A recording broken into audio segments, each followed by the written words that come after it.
किस कदर उम्दा खुशबू है। अप्पी ने कहते हुए एक लारी अपने बालों में लगा ली। फूलों ने उनके हुस्न को चार चांद लगा दिए थे।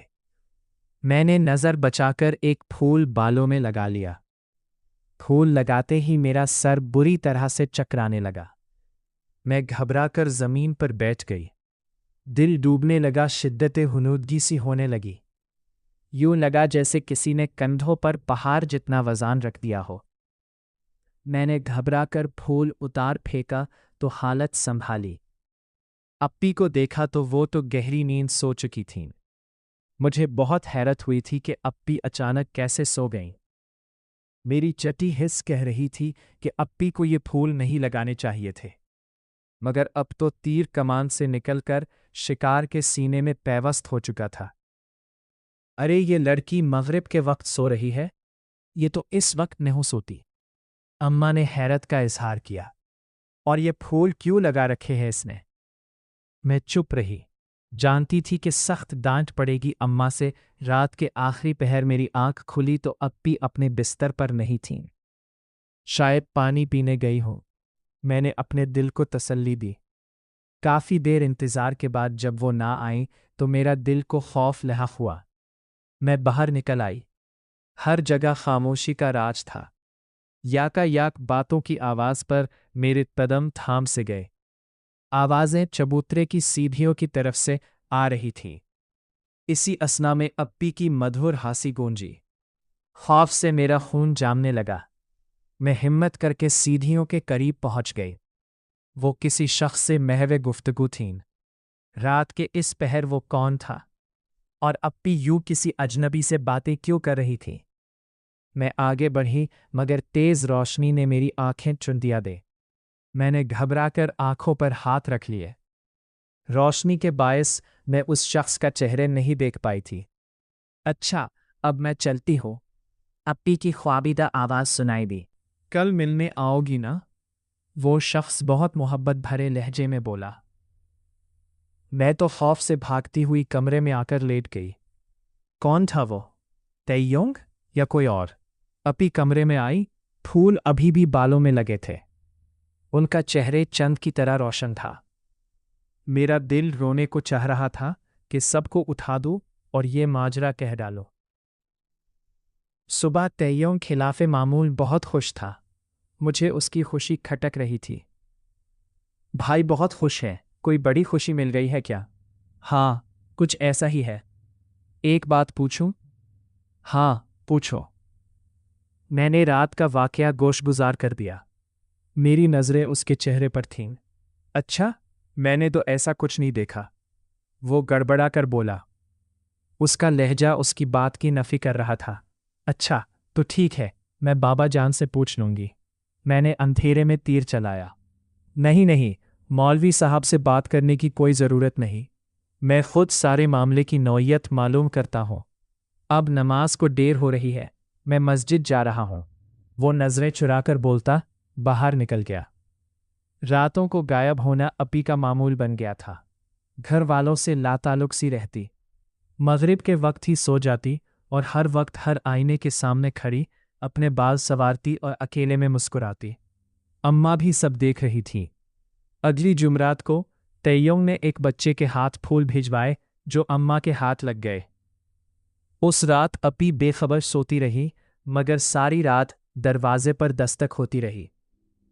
मैं उठकर बाहर देखती तो कुछ ना होता। वक्फे वक्फे से दस्तक जारी रही। मैं चुप कर खड़ी हुई ताकि बजाने वाले को फौरन पकड़ लो, मगर वो भी कमाल का फुर्तीला था, ना जाने कहाँ गायब हो जाता था। सारी रात ये आंख मचोली जारी रही। रात भर जागते रहने की वजह से सुबह मेरा सर दर्द से फट रहा था। सुबह तैयों का मूड भी बहुत ख़राब था। आंखें सुर्ख हो रही थी। मेरी तरफ खा जाने वाली नज़रों से देखता। कोई काम ढंग से नहीं कर रहा था। हर बात पर बाबा जान से डांट खा रहा था। भाई, क्या बात है आज? मिजाज बहुत बिगड़ा हुआ मालूम होता है आपका। अशरफुल मखलूकात को हमारी खुशी बर्दाश्त कहाँ होती है? वो जल भून कर कहता बाहर निकल गया। अशरफुल मखलूकात? अरे, तो ये खुद क्या है? एक रात को अप्पी پھر غائب تھیں۔ میں غصے کے عالم میں فوراً باہر گئی۔ دل چاہ رہا تھا کہ اس انجان شخص کا حشر نشر کر دوں۔ اپی سے چپ چپ کر ملتا ہے۔ میری اپی کتنی باحیا اور نیک ہے۔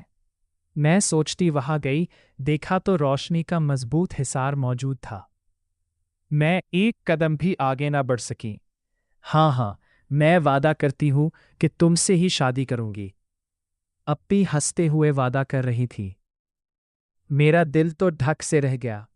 اپی کسی انجان شخص سے شادی کا وعدہ کر رہی تھیں۔ بابا جان کو خبر ہوئی تو کس قدر خفا ہوں گے۔ یا اللہ، یہ کون شخص تھا جو اس وقت آتا ہے اور کسی کو کانوں کان خبر نہیں ہوتی؟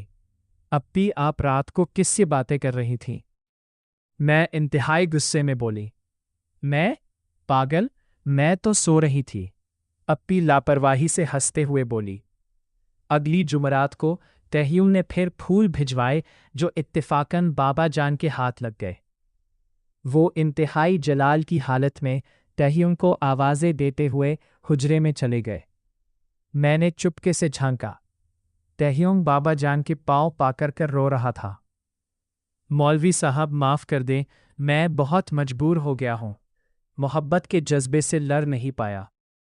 وہ ہاتھ جوڑتے ہوئے بولا، تو تجھے میرا ہی گھر ملا تھا محبت کے لیے؟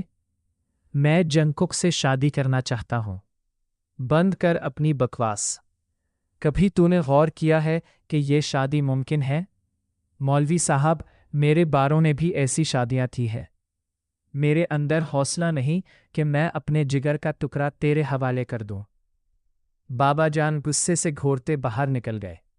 تہیوں وہیں بیٹھا آنسو بہا رہا تھا۔ اوہ، تو تہیوں اپی سے محبت کرنے لگا ہے اور ان کا رشتہ مانگ رہا ہے۔ بابا جان اگر مان جائیں تو کم از کم اس کمینے انسان سے تو جان چھٹے گی جو اپی کو برگلا رہا تھا، شادی کے وعدے لے رہا تھا۔ نہ جانے بابا جان کے انکار کی وجہ کیا ہے۔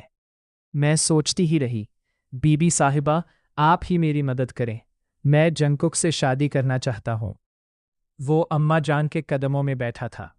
دیکھو تہیوں، میں اس سلسلے میں تمہاری کوئی مدد نہیں کر سکتی، اماں نرمی سے بولیں۔ وہ خود حیران تھیں کہ آخر انکار کی کیا وجہ ہے۔ تہیوں تو گھر کا ہی بچہ ہے، انتہائی فرمان بردار اور شریف ہے۔